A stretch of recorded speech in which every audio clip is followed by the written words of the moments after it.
The monster in the glass cage. The underground lab was cold and quiet.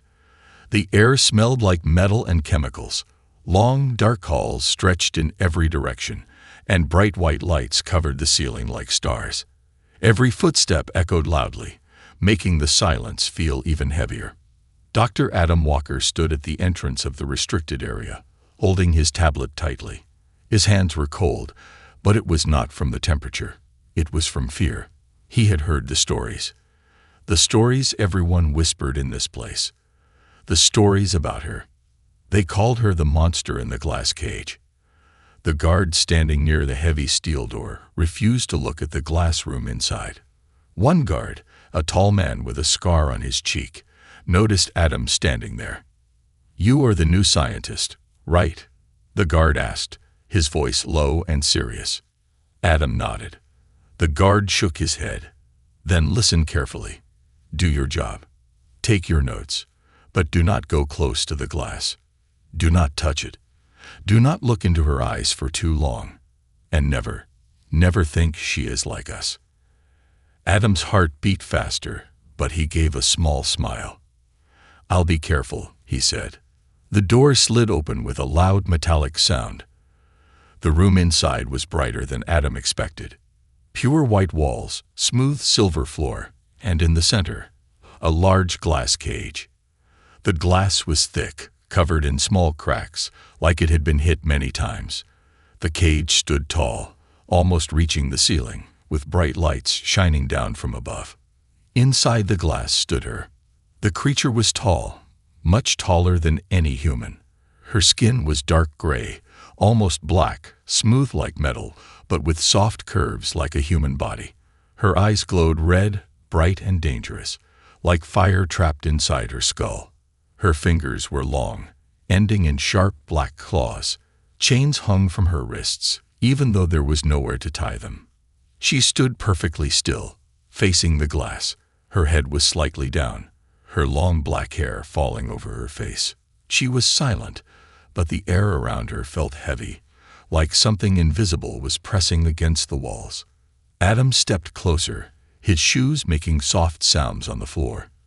The guards stood far behind him, their hands resting on their weapons, ready to shoot if anything happened. The stories were all the same. Every human who touched her skin died. Some screamed for hours, some fell silent, and some went mad before their hearts stopped. No one knew why. No one wanted to know. They only knew one thing: never touch the monster. But Adam was not like the others.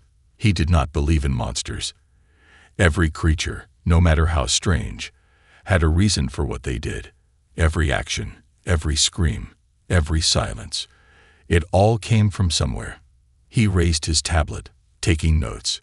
Her breathing was slow, almost too slow for a living creature. Her fingers twitched once, but she did not move her feet. She was alive, but her eyes were empty, like a machine waiting for a command. Suddenly, she moved. Her head lifted, just a little, and her red eyes looked directly at Adam. Adam froze. The guards stepped closer, guns raised. One whispered, "Step back. Don't look at her." But Adam did not move. The creature's eyes were red, but there was no anger in them. No hate. There was only sadness. Without thinking, Adam took one more step forward, close enough to see her face clearly through the glass. Her lips were slightly open, like she wanted to speak but forgot how. Her hand, her long, sharp fingers, lifted slowly. She placed her palm flat against the glass. The glass was cold, but Adam felt something else. A strange, soft vibration, like a gentle heartbeat coming through the wall. The guards shouted, "Step back. Now." But Adam raised his own hand, placing it against the glass, matching her. His hand was small compared to hers. His fingers shook slightly, but he did not pull away. For a moment, nothing happened. Then her red eyes flickered, just for a second, and they turned soft purple. The chains on her wrists shook slightly. Her claws curled inward, like she was afraid to hurt something delicate. Adam felt his heart pounding in his chest, but not from fear, from something else. Something strange. The creature was no monster. She was lonely. The guard screamed again, but Adam did not listen.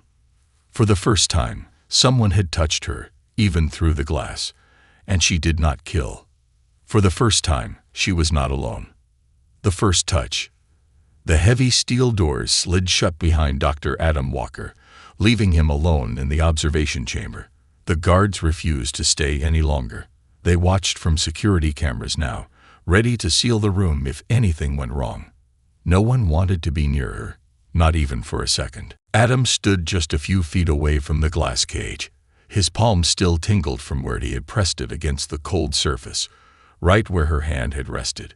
Even though there was a thick barrier between them, it felt real, like her skin had touched his for just a brief second. Inside the cage, the creature stood completely still once again. Her hand had fallen back to her side, her fingers gently curled, as if afraid to touch anything else. Her eyes no longer glowed bright red. They were dimmer now, a softer color somewhere between deep purple and dark gray, like a storm sky after the rain. Adam took a slow breath, forcing himself to stay calm. His heart still pounded, but it was no longer from fear. It was something different, something that made no sense in a place like this. Curiosity. "Can you understand me?" Adam asked, his voice soft. It felt strange to talk to something no one else saw as human. To the guards and scientists, she was a weapon, a mistake, a dangerous creature that should never have existed. But to Adam, she was something else, something no one had tried to understand. The creature didn't respond. She didn't move, didn't blink, didn't even breathe fast enough for Adam to be sure she was alive. But her eyes, they followed him. Wherever he stepped, her gaze stayed on him. Not with hunger, not with anger, but with something softer, something like confusion. Adam set down his tablet on a nearby metal table. There was no point in taking notes now. The files, the reports, they all said the same thing. She kills anyone who touches her. But Adam had touched the glass, and nothing happened. There was only one way to know if the stories were true. One way to know if she was truly a monster, or something else.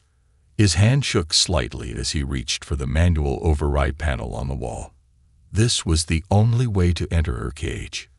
The process was dangerous and slow, with many alarms and locks, to make sure no one could ever open the cage by accident.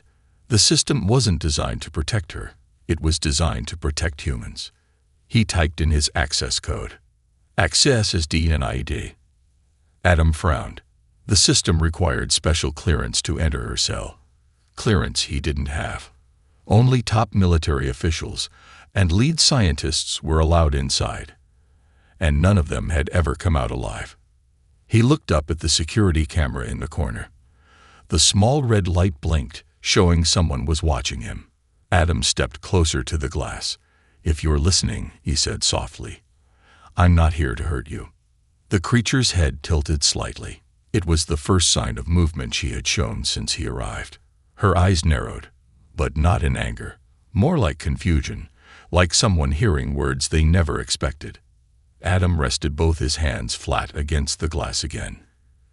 "Can you understand me?" he asked again. "Can you hear me?" The creature stepped forward.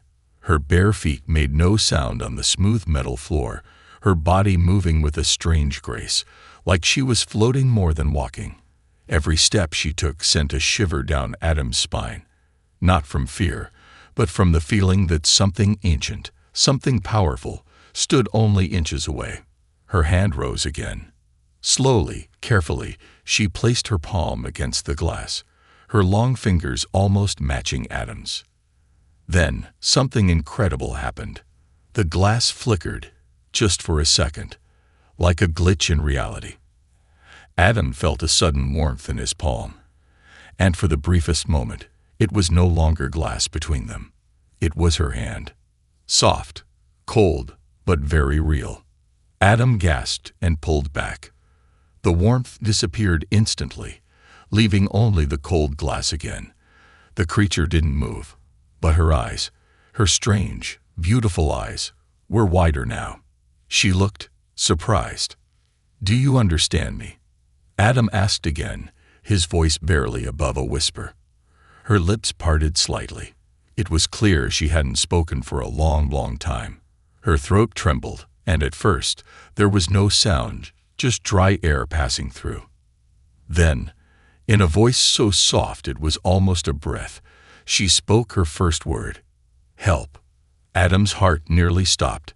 He took a step closer to the glass. You can talk." The creature blinked slowly, her expression filled with something between fear and hope. Her lips moved again, struggling to remember how human speech worked. "Help me," she said. The words were clumsy, broken, like a child learning how to speak for the first time. But they were clear enough. Adam's mind raced. Every file, every report, every classified document had said the same thing. The creature was hostile, unable to communicate, nothing more than a killing machine. But here she was, asking for help. "Who did this to you?" Adam asked softly. The creature's fingers curled into a loose fist against the glass. Her claws dug into her own palm, but she didn't seem to feel the pain. Her eyes flickered again, red, then purple, then back to red. "Them," she whispered. Her voice trembled like glass about to break. "They made me." Adam's stomach twisted. He had suspected, but hearing it from her own mouth made it real. Before he could ask more, alarms blared. Red lights flashed around the room. The guards' voices shouted through the speaker. "Step away from the glass." "Now, she's manipulating the system." Adam turned back to the camera. "She's not dangerous. She's talking." But the guards didn't listen. To them, she was still a monster, and monsters didn't speak. Inside the cage, the creature's hand slid down the glass, leaving faint lines where her claws had touched. Her expression was no longer confused. It was afraid. For the first time in years, someone had touched her, and for the first time, someone had listened. But how long would they let Adam live after that? The forgotten truth. The alarm screamed louder than Adam's thoughts, red lights spinning like angry eyes above him. His heartbeat thudded in his ears as the steel door to the observation room slammed open, and 4 armed guards rushed inside. "Step back," the lead guard shouted, his rifle aimed directly at Adam. Adam raised his hands, his breath uneven. "Wait, she's not attacking. She spoke to me. She asked for help." The guards didn't care. They had heard stories, just like everyone else. To them, no words could come from that thing in the glass cage. All they saw was a dangerous weapon, something that should never have lived this long. "Step back," the guard repeated, slower this time, his finger resting on the trigger. Adam hesitated, glancing back at the creature. She stood in the same place, her glowing eyes dimming again, her body perfectly still. But her fingers trembled slightly, her hand still resting against the glass, as if hoping Adam would place his hand there once more. "Please," Adam said quietly, "she's not what you think." But there was no time to argue. The guards grabbed his arm, pulling him back toward the exit. "Dr. Walker, you're under review. You violated safety protocols. Touching the containment glass is forbidden." Adam wanted to fight back, to explain everything. But he knew no one would believe him. Not yet. The steel door slid shut behind him, and the heavy locks clamped into place.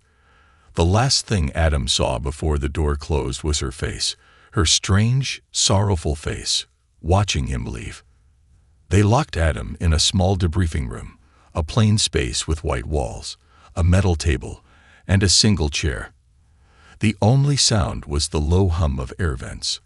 Hours passed, but no one came. The guards knew better than to leave him alone with his thoughts, because Adam wasn't thinking about rules. He was thinking about her voice, soft, broken, and human. He opened his tablet, accessing restricted files with the access code he shouldn't have known. But every scientist in the facility knew how to find things they shouldn't.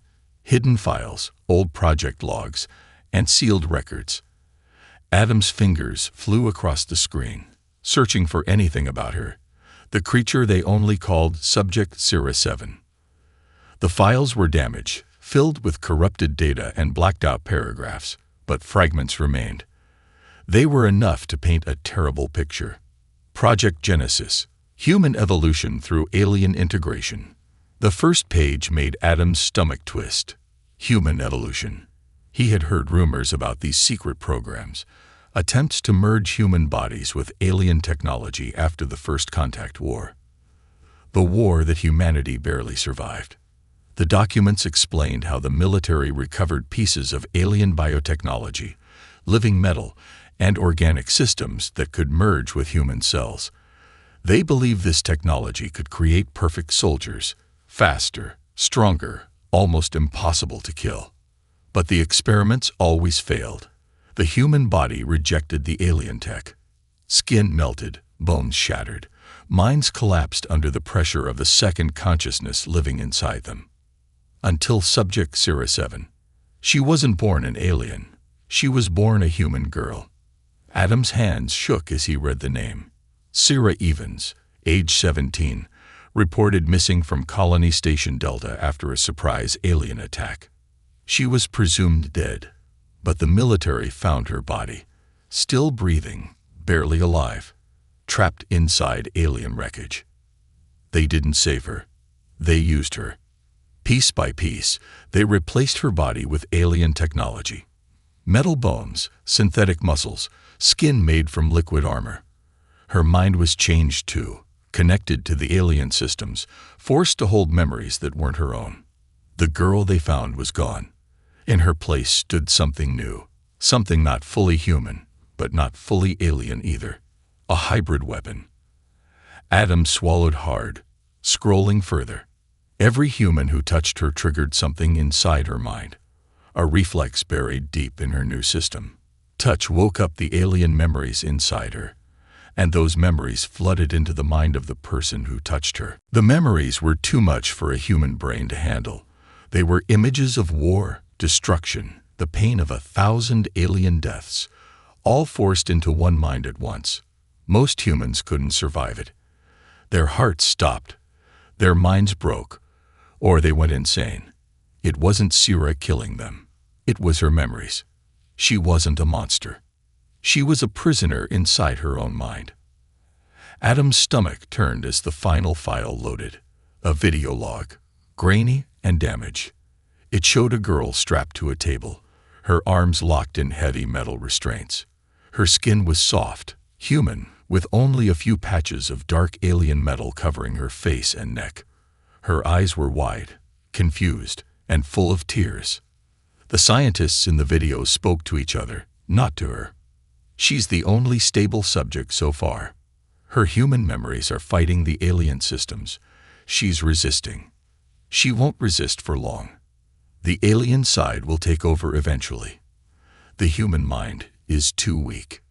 The girl in the video cried softly, whispering one word over and over. Please. The video cut off. Adam closed the file, his hands trembling. This was the truth they buried under years of rumors, security locks, and stories about a monster. Sarah wasn't a monster. She was a girl who never stopped fighting to stay human. The door to the debriefing room opened, and a cold-faced officer stepped inside. Dr. Walker, the officer said, "You've been ordered to cease all interaction with Subject 07. Further contact is forbidden. Do you understand?" Adam didn't answer. His mind was already moving ahead. There was only one question left. If she's been fighting for so long, why did she let me touch her?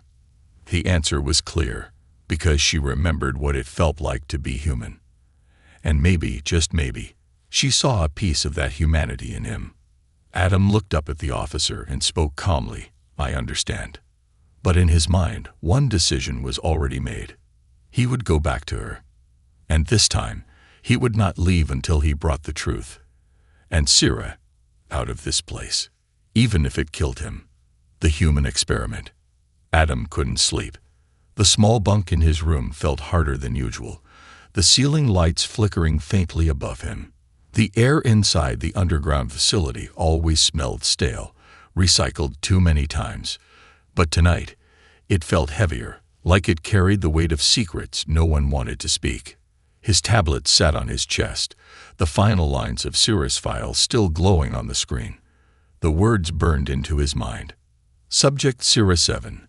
Last surviving test subject. Hybrid status. Stable. Psychological state. Unknown. Risk level. Extreme. Stable. That's what they called her. Stable. Not alive, not human, not even conscious. Just stable, like a machine that could be switched on and off when needed. But Adam had seen her eyes. Eyes that flickered between red and purple, between alien and human. She wasn't stable. She was fighting, every second, to hold on to the pieces of herself they hadn't stolen yet. The next morning, Adam stood outside the observation chamber again. Guards were everywhere now. After his incident, security doubled around Cirrus' cage. The guards no longer stood with their backs turned to the glass. Now they watched her, fingers tense on triggers, ready for any sign of movement. But Cirrus didn't move, not when they stared, not when they spoke, only when Adam entered. The doors slid open, and every step Adam took inside felt like walking into a storm. He expected her to be in the same spot, standing still, her hands at her sides. But she wasn't. She was sitting on the floor. Her knees were pulled to her chest, her long metallic fingers wrapped around her legs. Her hair covered most of her face, but Adam could still see her eyes, soft, dim, no longer glowing bright red. She was trying to look small, like a person, like a girl. Adam stepped closer to the glass, ignoring the guard's muttered warnings through the comm system. His fingers rested lightly against the surface, and after a few seconds, Cirrus' hand, slower this time, more hesitant, reached up and placed her palm against his. Even through the glass, the connection was there, a faint vibration, like the heartbeat of something ancient and sad, moving through her skin into his. "I know the truth," Adam whispered. "I know what they did to you." Cirrus didn't move, but her hand trembled slightly against the glass. "They took you from a war zone," Adam said softly, "and they changed you. They replaced you with pieces that were never meant to fit. They filled your head with memories that weren't yours." Her claws curled slightly, but she didn't pull her hand away. "They wanted a weapon," Adam continued. "But you're still here, aren't you? The real you." Sarah finally lifted her head. Her eyes were more purple than red now, and in those purple eyes, Adam saw something no one else had ever tried to find. Fear, not fear of him, fear of herself. Later that night, Adam broke into the lower research archives. It wasn't hard. Most of the facility's top scientists had left after the first experiments failed, leaving behind old forgotten systems buried under newer projects. Most people were too afraid to even ask about Project Genesis, so no one bothered updating the security for its files. But Adam wanted everything. The deeper he dug, the worse it got. Cirrus wasn't the first. There were 6 others before her, subjects Cirrus 1 through Cirrus 6. All failed, not because their bodies couldn't handle the alien implants, but because their minds broke too fast. Every subject before Cirrus went insane within days, trapped between human memories and alien instincts. They either tore themselves apart or begged to die. But Cirrus lasted, not because she was stronger, but because her mind refused to let go of who she was. The scientists didn't understand. They thought she was just a lucky accident, the perfect blend of alien power and human brain. But Adam knew the truth. Sarah didn't survive because of luck. She survived because she was fighting. Even after they cut her open, rebuilt her piece by piece, filled her mind with alien war cries, she held on to her name, to her memories, to every piece of her humanity, no matter how small. That's why she was still alive. That's why she could speak. That's why she hadn't killed Adam. Adam wasn't the first person to touch her. There was a video file buried deep in the archives, labeled only Sierra 7 Observation, Day 14. It showed a scientist, a woman, older, her hair tied back, her hands shaking slightly as she stood outside the glass cage. The woman placed her hand on the glass, just like Adam had. Sierra, younger then, her alien parts not fully fused yet, placed her hand on the other side. Nothing happened. The woman smiled softly. "It's okay, sweetheart," she whispered. "I'm still here." Sierra whispered back, "Mom."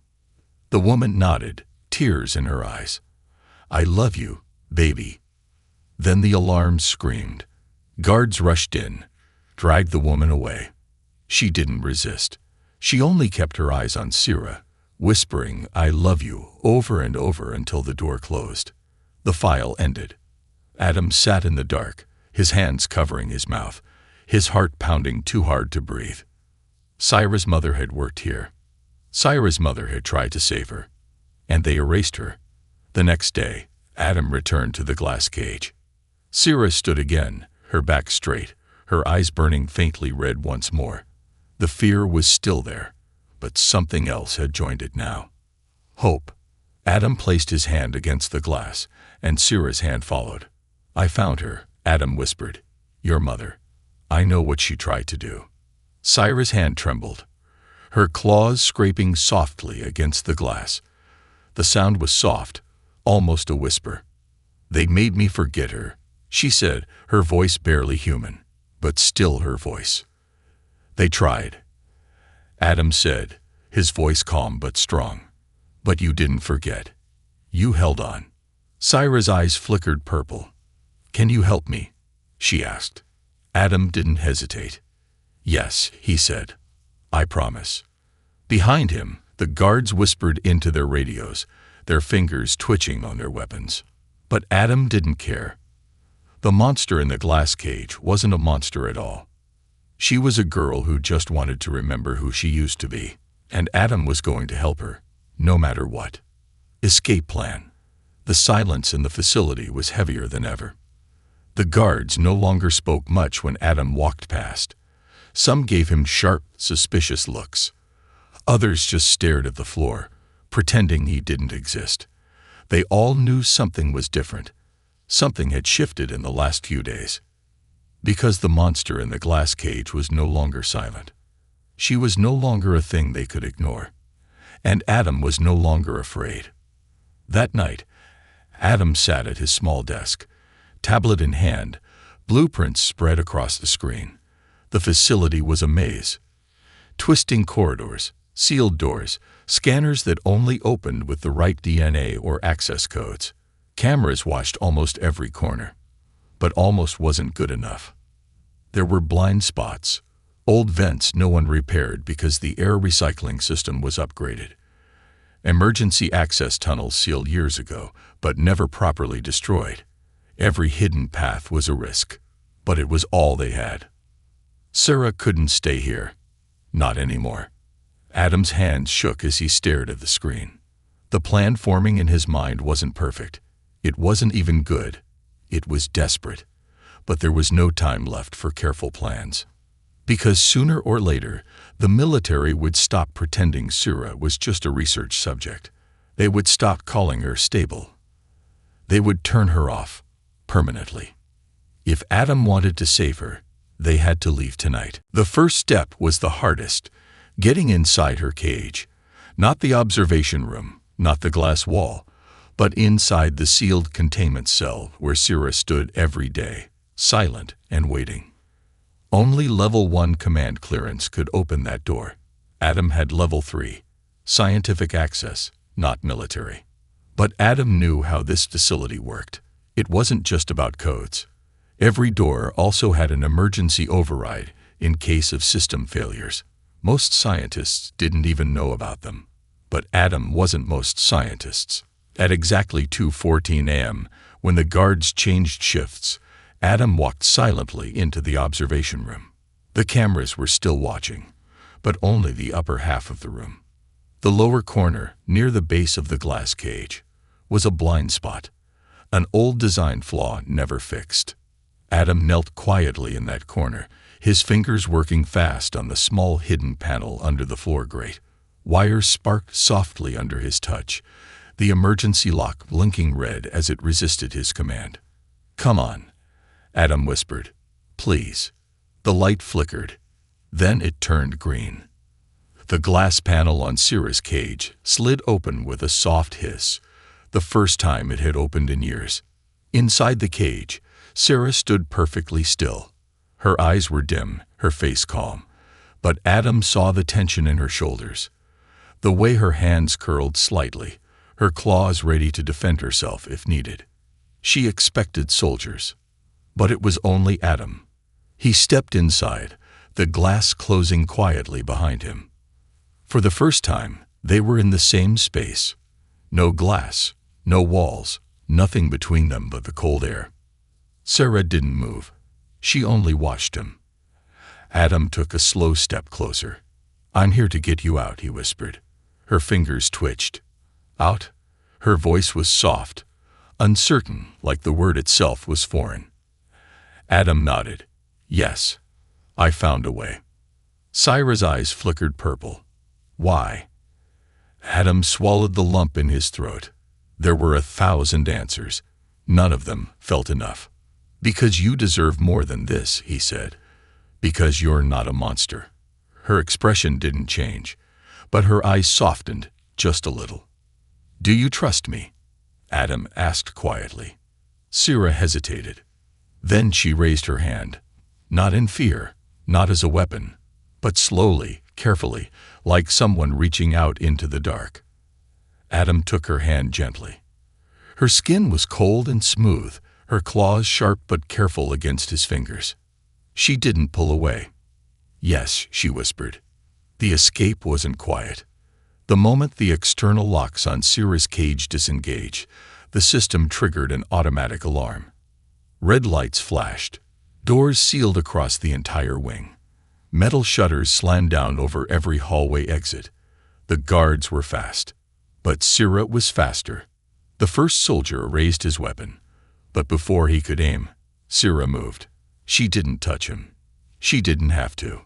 Her eyes flickered red, and the soldier's gun jammed, the metal bending and twisting like it was alive. The weapon melted in his hands, falling to the floor in a pool of steaming liquid. The soldier fell back, eyes wide in terror. "Go," Adam shouted.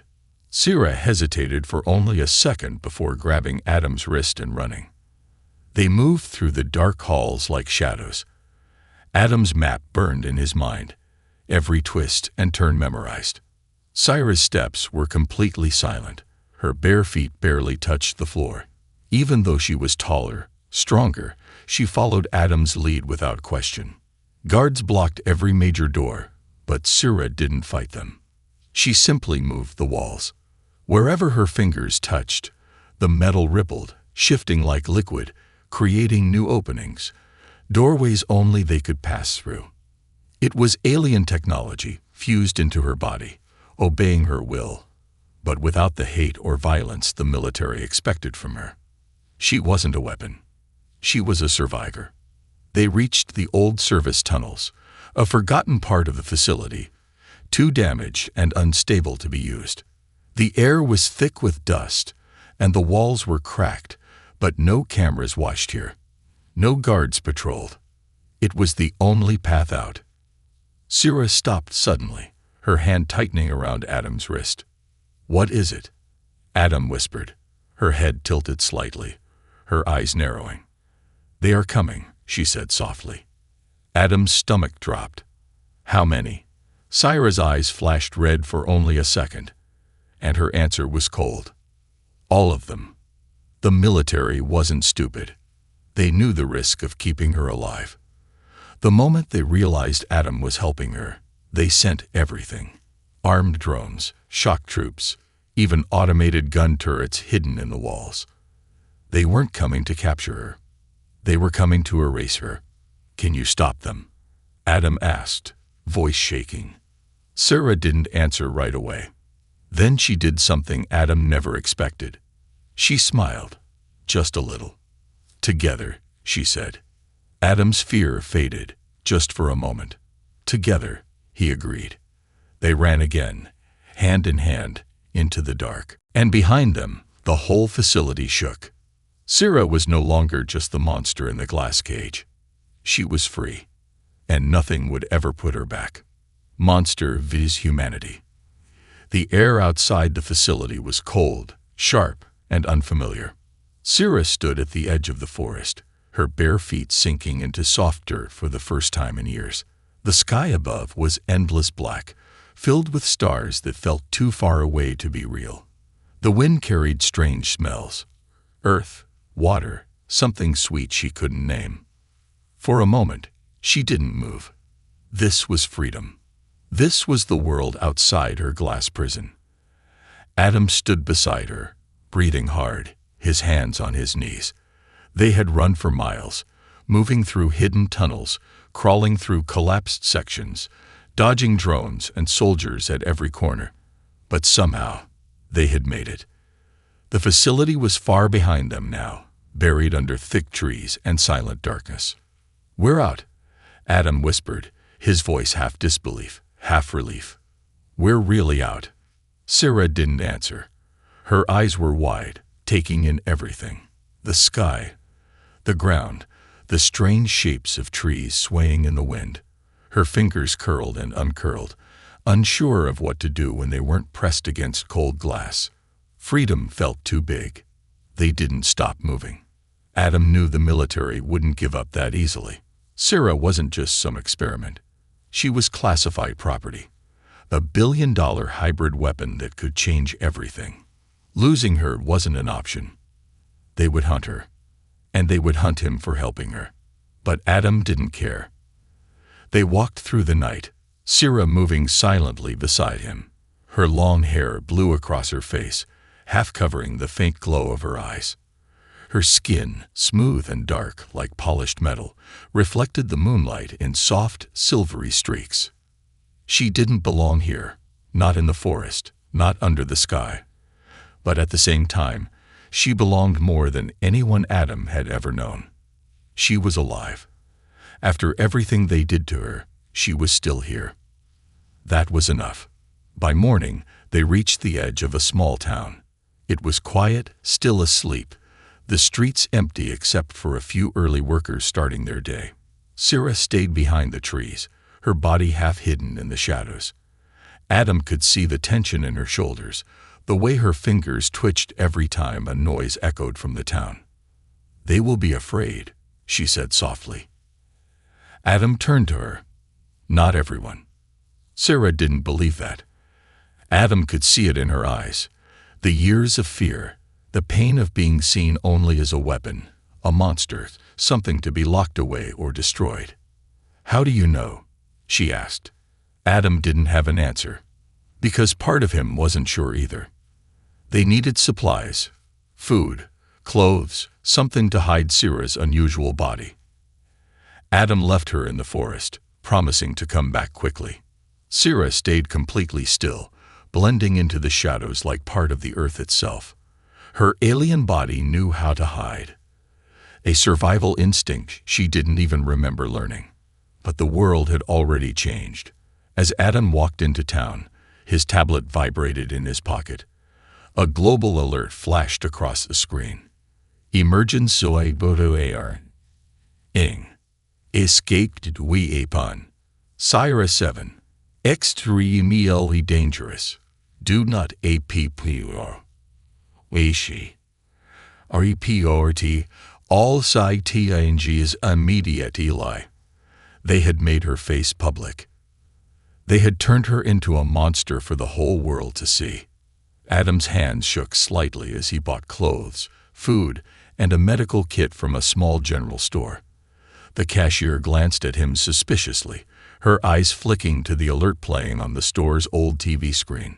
The image of Sarah's face, her glowing red eyes, her dark alien skin, filled the screen. "Do you think it's real?" the cashier asked, her voice low. "That thing. Escaping." Adam forced a smile.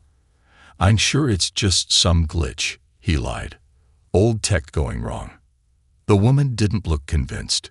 Fear was already growing, even in this small, quiet place. They hadn't even seen Sira yet, but they were already afraid of her. When Adam returned to the forest, Sira was exactly where he left her. But something had changed. She was watching the sky. Above them, drones hovered, small and silent, scanning the ground in wide, slow arcs. They weren't attacking. Not yet, but they were looking. "They will find us," Sira said quietly. "Not if we keep moving," Adam said, handing her the bundle of clothes. "Here, these will help." Sira's fingers brushed the fabric softly, the simple human texture strange against her alien skin. She unfolded a long hooded jacket, a pair of loose pants, and simple boots. They weren't perfect, but they would hide her, at least for a while. Sira slipped them on slowly, awkwardly, her movements stiff. Clothes felt wrong after so many years wrapped only in cold metal and silence. But when she pulled the hood up, covering most of her face, she almost looked human. Almost. They entered the town just as the sun rose higher, the streets waking up with people, cars, and noise. Sira walked beside Adam, her head low, her hands hidden inside her sleeves.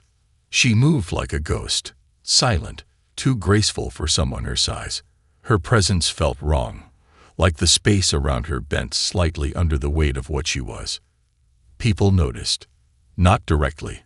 No one screamed or ran. But they felt her. Eyes followed her.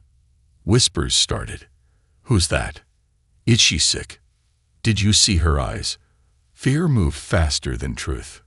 Adam tried to pull her into a small diner, hoping they could eat and rest for a while. But before they even reached the door, someone shouted, "That's her." A man pointed, his phone in his hand, the emergency alert glowing on the screen. "It's the weapon.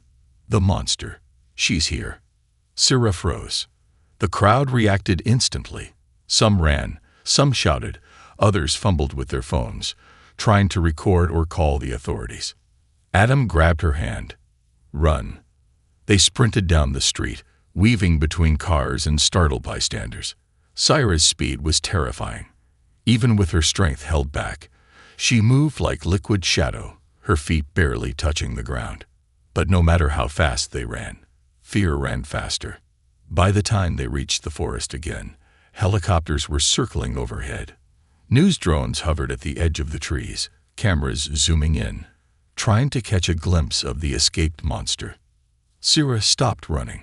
Her hood fell back, revealing her face, her strange, beautiful, alien face, to the sky. She didn't look afraid anymore. She looked tired. "I can't run forever," she said softly. Adam stepped in front of her, blocking the cameras with his body. "You won't have to. They'll never believe you," Sira said, her voice almost a whisper. "They'll never believe I'm not what they made me." Adam looked at her, really looked at her, not at the alien skin, or the glowing eyes, or the dangerous claws. He saw the girl trapped underneath it all. "They'll believe," he said quietly, "because I'll show them." Above them, the drones hovered closer. The whole world was watching. It was time to show them the truth. The final choice. The forest no longer felt like safety. It felt like a trap. Sira stood between the trees, her hood down, her strange metallic skin reflecting the weak morning light. Her dark hair hung over her shoulders, strands sticking to her face where cold sweat had dried. Her glowing eyes, flickering between soft purple and dangerous red, watched the sky. The sky was full of them. Drones, military choppers, hovering silently, cameras aimed directly at her. The world was watching. Adam stood beside her, his heart pounding so hard it hurt. He could feel the weight of every camera, every gun, every set of eyes staring at them, from behind screens all over the planet. Somewhere out there, news anchors were calling her a monster. Somewhere, politicians were demanding her destruction. Somewhere, frightened families were locking their doors, whispering stories about the alien weapon that escaped. And here she was, Just a girl, standing quietly between the trees, waiting for the world to decide if she was allowed to live. A voice thundered from the sky. Loudspeakers mounted on the helicopters. Sci-Fi 7. Surrender immediately. Heedily. Failure to comply will be considered hostile action. Cyrus' claws flexed slightly, her hands curling into loose fists. Not from aggression, from fear. Adam stepped in front of her, raising both arms high. She's not a threat. Adam shouted into the sky. She's not attacking anyone. She's just trying to live. The loudspeaker crackled. Degar, Adam Walker. Step away from the target immediately. Adam didn't move. She's not a target. Adam shouted. She's a survivor, a human. You made her into this, and now you want to kill her for it. Cyrus' hand touched his arm gently. Adam, she said softly, they will not listen. Her voice was so quiet, so broken, it made his chest ache.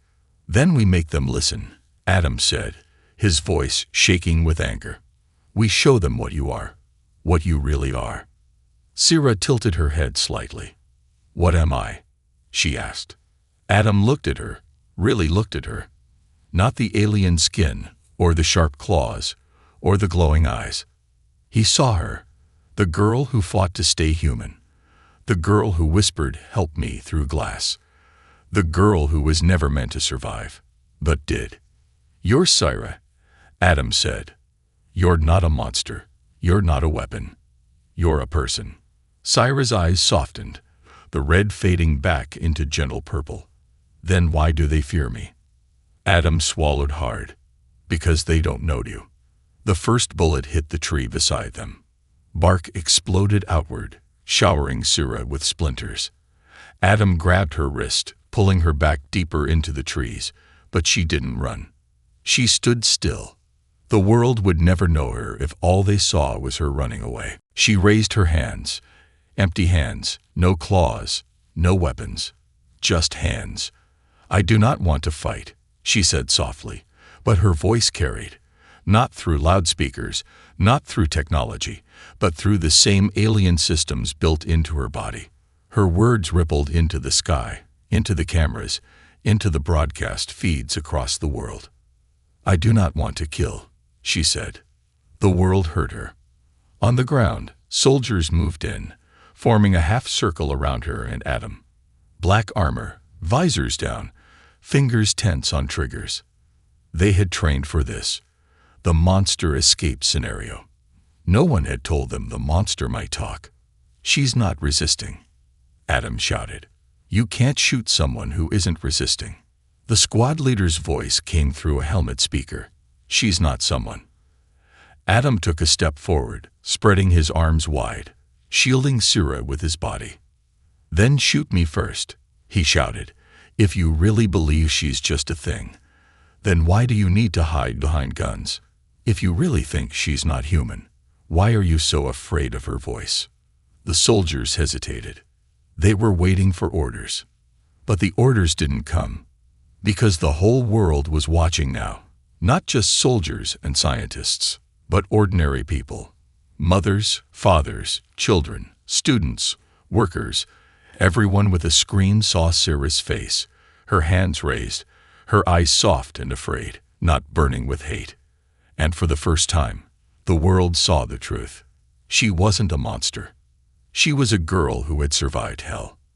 Then, from the crowd forming at the edge of the town, a small figure stepped forward. A little girl, no older than 7, clutching a stuffed toy in her arms. Her mother reached to pull her back, but the girl didn't move. She stared at Sira. Sira stared back. The little girl took one step closer, then another. The soldiers shouted warnings, but the girl didn't stop. She walked past their guns, past their fear, until she stood directly in front of Sira. Sira knelt down, lowering herself until her strange, alien face was level with the girl's. The little girl held out her stuffed toy, a small bear, worn and patched. For you, the girl said. Sarah didn't move for a long moment. Then, slowly, she reached out. Her claws, so sharp they could cut through steel, carefully took the soft toy, her fingers curling around it like it was made of glass. "Thank you," Sarah whispered. The little girl smiled. And in that single moment, the whole world changed.